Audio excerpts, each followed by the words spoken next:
Hello everyone. Today's poem is 沁园春·雪 by Mao Zedong or by Chairman Mao. This is also for the 127th anniversary of Mao Zedong, the great leader of New China. So before we start this poem, I want to share some of the background of this poem. Very interesting story, and also you can have some idea how the poetry works for the time, for the history. Chairman Mao wrote a lot of classic poetry in his lifetime. Anyhow, he never encouraged writing classic poetry. He always discouraged it. He think it's a new era. We should do everything in a new style. So the classic poetry is a great asset, but we should do it. We should write poems in a new way. So nobody at the time know he is a poet of classic poetry, and everybody know he was anti-classic poetry. So at the time, after the Second World War, the Japanese invader was defeated. Is about to reform the political system, to make a new government, to organize a new government. So the Chairman Mao was, he's not Chairman Mao that time, he was the CCP leader of the time. And anyhow, the regime basically was by the GMT, by Jiang Jieshi. So he was a very, very minor party of the time. So he fly to the capital. At the time, it was Chongqing City, to have the first round discussion with the Jiang Jieshi to talk about the new government. And as a gift, he gave this poem to his teacher as a gift. So it's something very, very private, personal.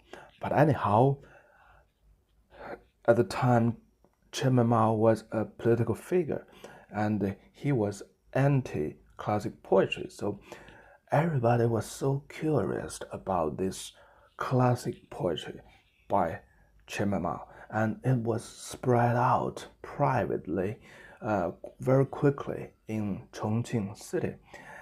And then another very famous poet of the time, who was famous by his classic poetry, very, very famous, Liu Yazi. He saw the poem by Mao Zedong, and he write a reply poems to Chairman Mao as well. He praised the poem by Mao Zedong so much that he think this poem could be the most top poem in the Chinese history. So, and then his poem was published. His reply poem was published on the official newspaper of the CCP. And through that reply poem, everybody read out. You can see this reply poem here.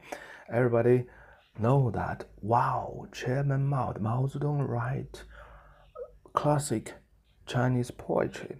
And what's about that? Because from the replying poem, everybody know that the poem was so praised by the first class, by the outstanding poet Liu Yazi. So how could be that poem by a political figure, by a very famous political politicians, or by a political leaders? So this became a huge puzzle to the elite class in Chongqing City, the temporal capital of the time. And everybody is so eager to know what's the poem exactly. And at the time, an editor in a commercial newspaper, 新民晚报, he tried all his way to find out this poem, and he published it on his own newspaper, the 新民晚报. It became a huge blast over the Chongqing city. It became a huge blast over the all China people. Everybody was so hot and curious about Chairman Mao Zedong, and about this poem, how this guy could be. Just only few years ago, Mao Zedong is just a leader of a small guerrilla troops. They just run some 10,000 kilometers away from the government troops, and finally they had somewhere nowhere. Nobody know about them. It's only because of the Second World War, the war between China and Japan, that these guerrilla troops became part of the regular official troops who was on the front fighting with the Japanese, but they are not very well known of, not very well heard about. Because of the huge influence of this poem, the leader of KMT, Jiang Jieshi, basically he is practically the leader of China of the time. He asked his party members to write poems against or to compete with this poem by Mao Zedong. There are roughly some 30 poems written and published, and finally approved. Is nothing compared to the poem of Mao Zedong. Why a poem could have such a huge influence on the politics of China, on the Chinese people? Why? So I think there's so many reasons, but most importantly, it was the concern of all the Chinese people, the concern to choose a good leader, to choose a good plan for the future. And this poem shows the vision of Mao Zedong, and this poem shows the great plan, the endorsement, the love, and his broad vision of Mao Zedong. So that's a character of a true leader should have. On the contrary, the current regime, the leader Jiang Jieshi, has nothing when he was compared to Mao Zedong. So just 3 years after this poem was published, the GMT was defeated and the new China was founded by Chairman Mao, by Mao Zedong. And why? And this poem could be one of the very important factor of that, because all the Chinese people, especially the educated, the elite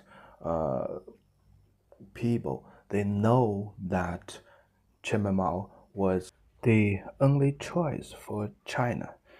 Nobody, not a one, can compete with Mao Zedong. Okay, let's have a quick go through of the poem, and then let's see why this poem can reflect so many things in such circumstances.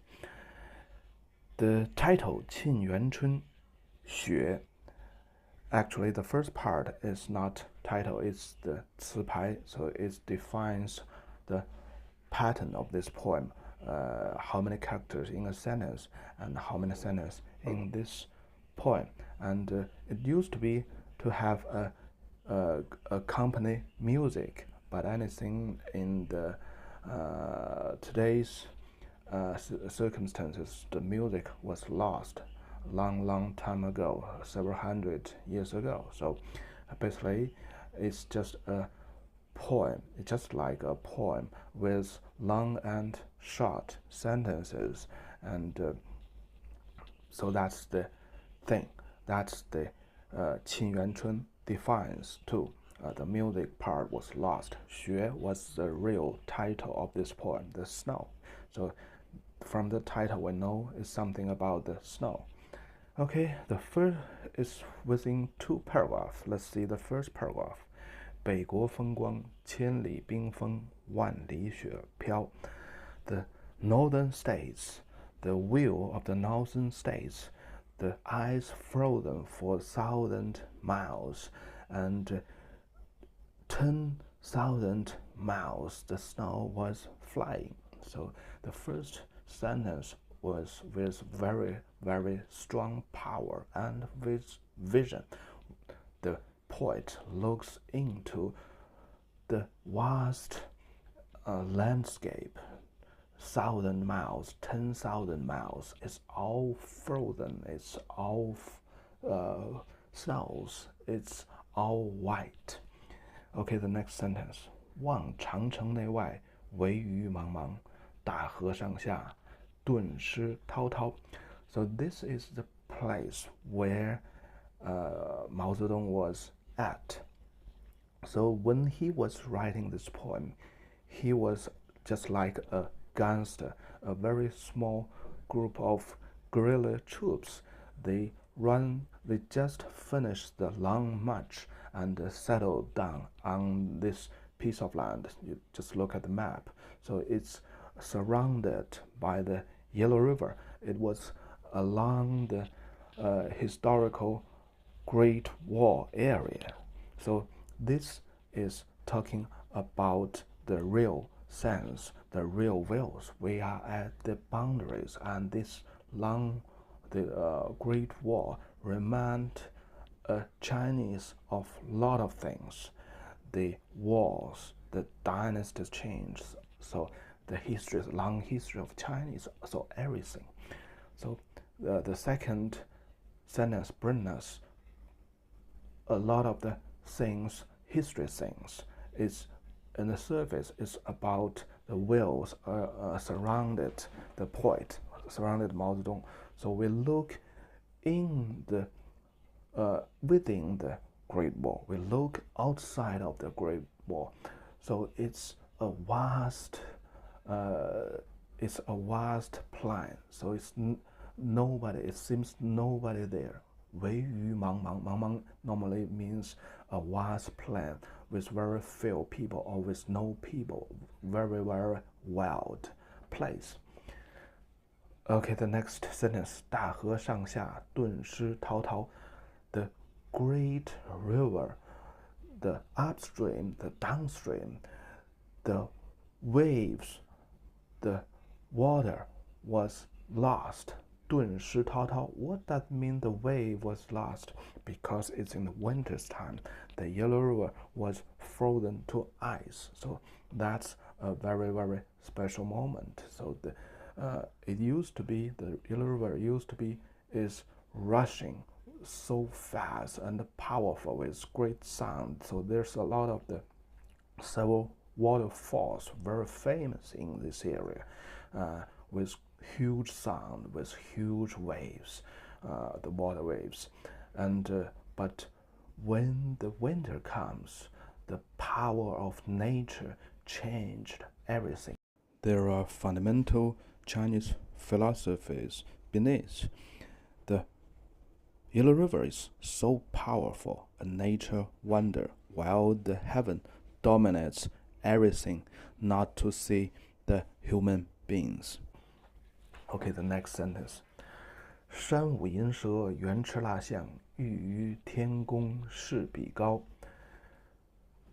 So, the first part of the first paragraph is talking about the heaven. We have analyzed the basic philosophy that the heaven dominates everything, is the most powerful in the universe. But in the second part, the poet touched to the ground, touched to the earth. 山舞银蛇，原驰蜡象. The mountains is just like the silver snake. So it's just like, look at the picture here. So this is a very, very unique landscape in this area. We normally call it 黄土高原. So there's so many hills, and all those hills are made of the yellow dust, yellow earth. That was 黄土. The yellow dust, the yellow earth was some 50 kilometers deep, hundreds kilometers deep. So when the small river, the big river rushing in on those yellow earth, it's very likely to dig a very, very deep valley. So it makes the landscape so magnificent and so unique. So here, when the huge snow cover all those hills and valleys, the small hills became just like a the silk snake, and just like the elephants made of candle, 原驰蜡象, wax, the la is wax, all the hills, either they are zigzag way like the silver snake, or they are just a huge stand-alone hill like a huge elephant made of wax, 原驰蜡象. So that's the idea is 原 is the very special term in this area to call those hills, those small hills, is with deep valley surrounded. Anyhow, on the top it has a flattened top. If you're standing on the top, you think, okay, it's a plain. But if you go to the edge of that hill, oh, you see, oh, it's a mountain. So that's the very, very special territory, dela in this area.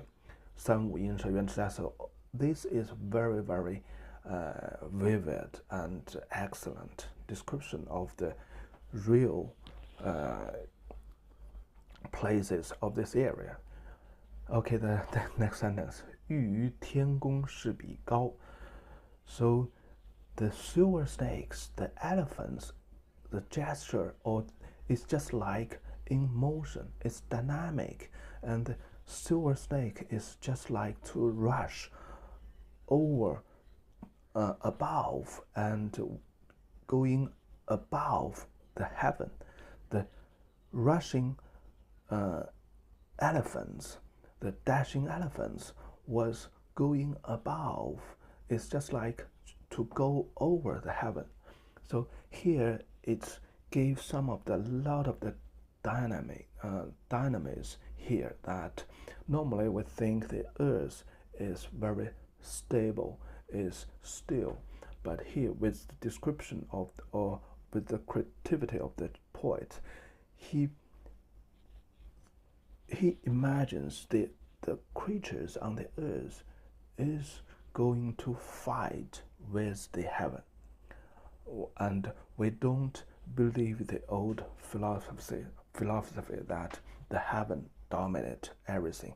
Of course, dominate the human world as well. And the creatures on the earth nowadays we are about to go up to fight with the power of heaven. Okay, the next sentence. 须晴日看红装素裹，分外妖娆. So until the sunny days, the wheels will be a little different. Some of them will be in the red clothes, some of them will be in the white clothes, and all of them looks so beautiful. So 红装素裹, so basically I think it refers to the hills. In the previous sentence, it was taken as the silver snakes, as the wax elephant, but here it takes the hills as anything, or as humans with red clothes, with silver clothes. It's so beautiful. It's such a wonderful line. Okay, the next paragraph. 江山如此多娇，引无数英雄竞折腰. It's such a wonderful motherland, and it aroused endless heroes in the history. They all bow over the motherland.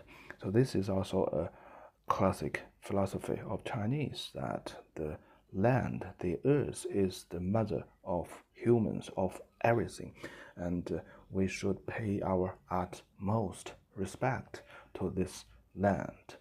And the writing is very, very talented, very skillful, because in the first paragraph it's all talking about the scenic views surrounding him, and with the first sentence, 江山如此多娇, it's a feeling very naturally and deeply from the poet. It's such a wonderful motherland. Whoever read the first paragraph will share the same feeling, but anyhow, it change the focal point from sort of the objective writings to express his personal feeling, his personal wills. Let's see how the endless heroes in the history, how they bow to the motherland. 西秦皇汉武，略输文采；唐宗宋祖，稍逊风骚. It's such a pity that the first emperor of Qin and the emperor of Han, they are not so sophisticated. And the Tangzong, the emperor of Tang, and the emperor of Song dynasty, they are not with much of the romantic. They are not romantic. They are not wild. Okay, let's continue. 一代天骄成吉思汗，只是弯弓射大雕. The favored son of heaven, Genghis Khan, he only knows to shoot the eagles. For non-Chinese, I think you should know Genghis Khan. Well, all the 5 emperors mentioned here, they are as equal great to Chinese. So basically, they are the most great 5 emperors in the Chinese history. So in the Chinese history, there are roughly more than 500 emperors. And but for a normal Chinese, we believe these 5 emperors, they established the history. They established the China till today. So it's just like the Western people talk about the Solomon, the Alexandra, the Caesar. So they one established Israel, one established the great empire of Alexandria, and the other established the Roman Empire. And these 5 emperors is just like those emperors for Western people. It's just So they are the most greatest emperors in history. But Mao Zedong, Chairman Mao, expressed his negligence to these great figures. It's totally a mind blaster for Chinese. Not a Chinese would dare to talk about those 5 emperors. They are not capable. They are not powerful. They are not sophisticated.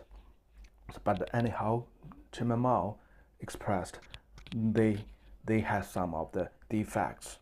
So in the context, or it implies that someone should do much better than those 5 great emperors in the history. And let's see the next sentence. 俱往矣，数风流人物，还看今朝. They have all gone. So it's all the histories. Forget it. If we want to find, if we count on the real great people, 数 is, or 数 is means count for.